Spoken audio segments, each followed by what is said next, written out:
తల్లి డొక్కా సీతమ్మ చనిపోయి ఏ పుణ్యలోకాల్లో ఉంది. కానీ ఆకలిని ఎవరన్నా తల్లి డొక్కా సీతమ్మ నాకు ఆకలేస్తుంది అన్నం పెట్టు అంటే అందరూ బయటకు వచ్చేవారు.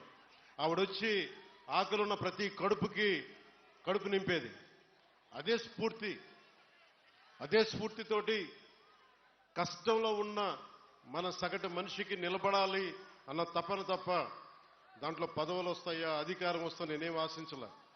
కానీ ఈ రోజున ఉప ముఖ్యమంత్రి ఇక్కడ ఎమ్మెల్యేగా గెలిపించడమే కాకుండా నేను కోరుకొని ఉప ముఖ్యమంత్రి స్థానాన్ని కూడా మీరు మనస్ఫూర్తిగా వచ్చినందుకు దానికి ఆ విజయాన్ని మీకే అంకితం చేస్తున్నాను. ఎమ్మెల్యేగా గెలిపించారు. మీరిచ్చిన స్ఫూర్తిని తీసుకొని పిఠాపురంలోనే పవన్ కళ్యాణ్ గెలిపించాలి అంటే జనసేన ఉన్న ప్రతి చోట మనం తీసుకున్న తక్కువ సీట్లే 100% గెలవాలి అని ఒక్క పిలుపునిస్తే భారతదేశంలో ఎన్ని స్థానాలు గెలుచుకున్నది ఎంత న్యూస్ అయిందో లేదో తెలియదు. కానీ ఇన్ని దశాబ్దాలు 20 మన అసెంబ్లీ స్థానాలు, 2 పార్లమెంట్లు, 23 స్థానాలకి 23 స్థానాలు 100% స్ట్రైకింగ్ రేట్ 100% గెలుచుకోగలిగామంటే మీరు ఎంత బలంగా నిలబడ్డారో ఈ రోజున.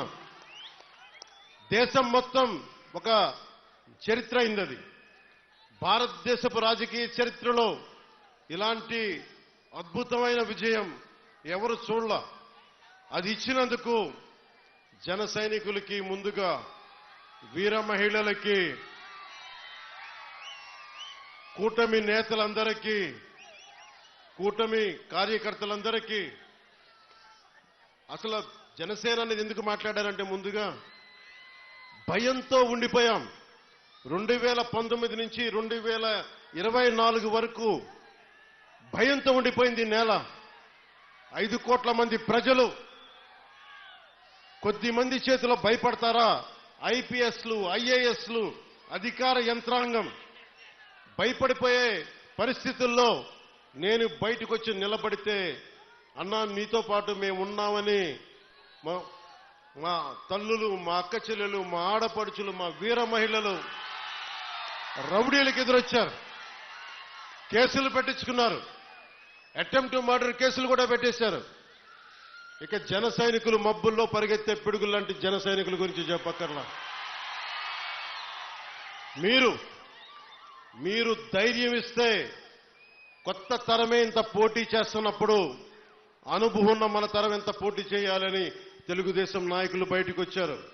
కేంద్రం మనకు అండగా ఉండి మనం ఎంకెంత బాగా పనిచేయాలని చెప్పి భారతీయ పార్టీ జనతా నాయకులు అందరం కలిపి ఈ రోజు వచ్చి 164 స్థానాల్ని బలంగా గెలుచుకొని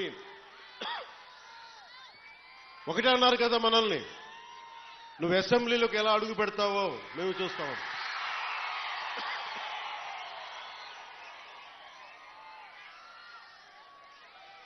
నువ్వు అసెంబ్లీలోకి ఎలా అడుగు పెడతావు, నువ్వు అసెంబ్లీ గేటును కూడా తాకలేవన్నారు.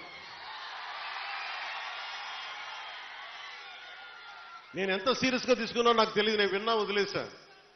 కానీ మీరు ఇచ్చిన విజయం పిఠాపురంలో మీరు చాలా సీరియస్గా తీసుకున్నారు. మా వర్మ గారు చెప్పారు, గేటు నెట్టుకొని రావడం కాదు, బద్దలు కొట్టుకొని వస్తాడు పవన్ కళ్యాణ్. మా వర్మ గారు చెప్పిన ఆ వ్యాఖ్యలే, ఆ ప్రొఫెసీయే నిజమైంది ఈ రోజున. మరి నాకు ఇంత ఘన విజయం ఇచ్చిన మీకు నేను ఎంత రుణగ్రస్తుని. కన్నీరు తొడవలేని అధికారం ఎందుకు, నేను ఎప్పుడు చెప్తా ఉన్నా. నేను మీకు కష్టమైన, క్లిష్టమైన పంచాయతీరాజ్ శాఖనే తీసుకున్నాను. చాలా మంది అడిగారు హోంశాఖ తీసుకోండి, లేదంటే ఫైనాన్స్ తీసుకోండి, లేదంటే రెవెన్యూ, ఇట్లాంటివన్నీ మాట్లాడుతున్నా. నాకేమొద్దు. ఈ రోడ్డు గ్రామ స్వరాజ్యం కోసం బాపూజీ కలలు కన్నారు. ఆ కలలు నెరవేర్చడం కోసం నేను పంచాయతీరాజ్ శాఖ తీసుకున్నాను.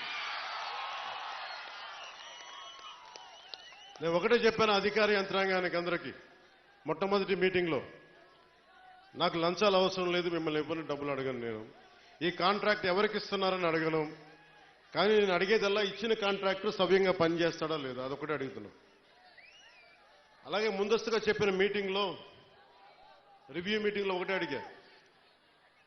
నేను ఇప్పుడు దాకా నా జీవితంలో నేను సంపాదించిన డబ్బు అకౌంట్లో కూడా ఎప్పుడు చూడడం. ఖర్చు అయితే ఖర్చు అయింది, ట్యాక్స్ వచ్చే డబ్బులు వచ్చినాయి, ట్యాక్స్ కట్టే ఇంతే పెట్టుకున్నా.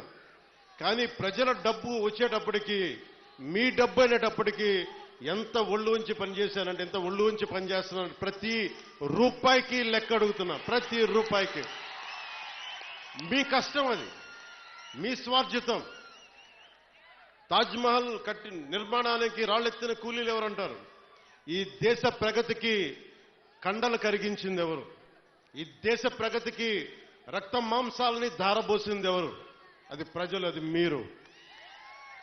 అందుకని నాకు బాధ్యత ఉంది. నేను మీకు ఈ రోజు నేను చెప్తా ఉన్నాను, ఆ రోజున ప్రమాణ స్వీకారం చేశాను. మొన్న మన కార్యకర్తల సమావేశంలో ప్రమాణ స్వీకారం చేశాను. ఎమ్మెల్యేగా నేను ఈరోజు మళ్ళీ మీ ముందు ప్రమాణ స్వీకారం చేస్తున్నాను. పవన్ కళ్యాణ్ అనే నేను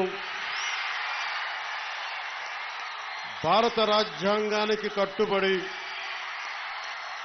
నన్ను అఖండ మెజారిటీతోటి గెలిపించిన నా పిఠాపురం పుర ప్రముఖులకు, పెద్దలకు, ప్రజలకు, యువకులకు, ఆడపడుచులకు, తల్లులకు, యువతులకు, ప్రతి ఒక్కరికి, అన్ని వర్గాల వారికి, ఎస్సీ, ఎస్టీ, బీసీ, ఓసీ, అన్ని మతాలు, ఇస్లాం, క్రిస్టియానిటీ, అన్ని కులస్తులందరికీ నేను హామీ ఇస్తున్నాను.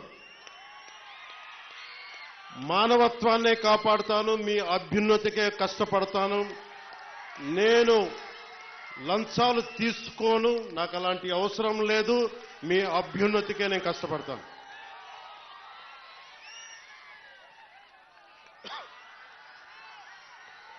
నేను చాలా రోజుల నుంచి మీకు చెప్తా ఉన్నా,